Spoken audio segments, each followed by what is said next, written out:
Hello everyone. Today I am going to show you how to get approved for Spark Driver.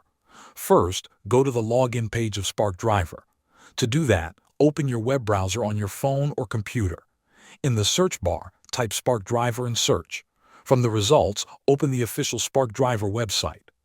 Once the website loads, look for the button that says Sign Up. Click on that button. When you click Sign Up, a new window will open.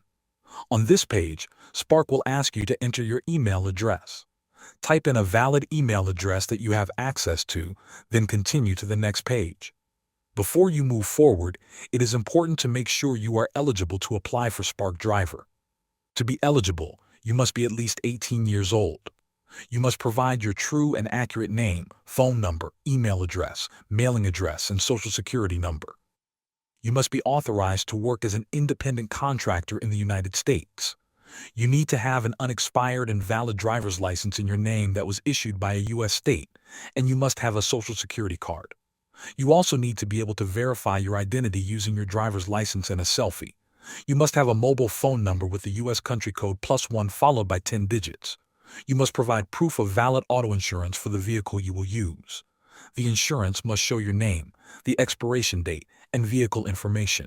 You must have a clean and reliable vehicle. You also need a mobile device with a camera and GPS capabilities. If you meet all these requirements, you can continue the application. Once everything is submitted, Spark will review your application and run a background check. Thanks for watching.